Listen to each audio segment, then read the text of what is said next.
বাংলাদেশে কওমি মাদ্রাসার বাইরে আর কোথাও তো এলেম তো দূরের কথা, এই কোরআন শরীফ শুদ্ধ করে পড়ার চর্চাই তো নাই। আমি কষ্ট পেয়েছি, এক মৌলভী সাহেব কিছুদিন আগে বলল যে কওমি মাদ্রাসা ছাড়া কোথাও পড়াশোনা নাই।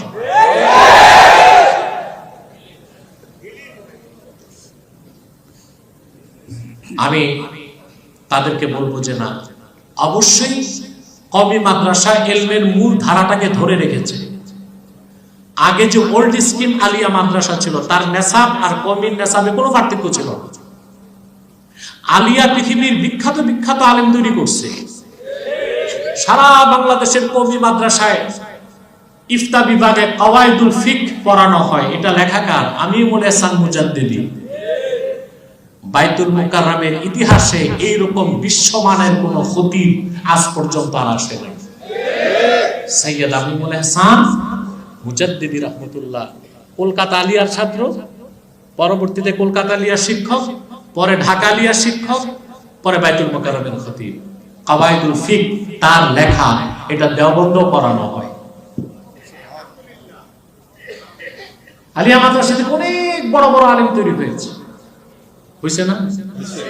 আপনাদের সিলেটে ছিল শাইখুল হাদিস মাওলানা হাবিবুর রহমান, উনি তো আলিয়ার ছাত্র ছিলেন। উনি তো আরব আমিরাতে বিচারক ছিলেন। হরমুজুল্লাহ শাহেদা, ওনার নামও শুনেছি। অনেক বড় বড় আলেম আলিয়া থেকে বের হয়েছে, খ্যাতমত করেছে। কওমি আলিয়ার বিভেদ সৃষ্টি যারা করে, তারা মূলত ছোট কলিজা রাখে, দিল ছোট, কনজাস্টেড মাইন্ড। আমরা মনে করি আল্লাহর দ্বীনের খ্যাতমতে কওমির যেমন অবদান আছে, আলিয়ারও অবদান আছে। আমরা কাউকে খাটো করব না। বাংলাদেশে এখনো কিছু আলিয়া মাদ্রাসা পড়ার মানকে ধরে রেখেছে।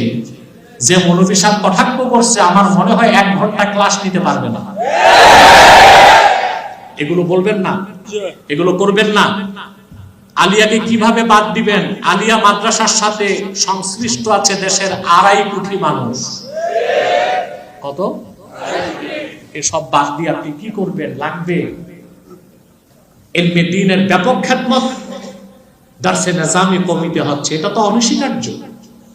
কিন্তু আলিয়ার মাধ্যমেও ব্যাপক খ্যাতমত হয়েছে। যারা জুলাই আন্দোলনের নেতৃত্ব দিয়েছে, ছাত্র নেতাদের অধিকাংশই আলিয়া মাদ্রাসার ফালে। কথা বুঝতেছেন প্রিয় ভাইরা? যে কথা বলছিলাম, তাহলে কয়টা জিনিস শিখাবেন? সন্তান ছেলে হোক মেয়ে হোক, আল্লাহ হাবিবের ভালোবাসা, আল্লাহ হাবিবের বংশধর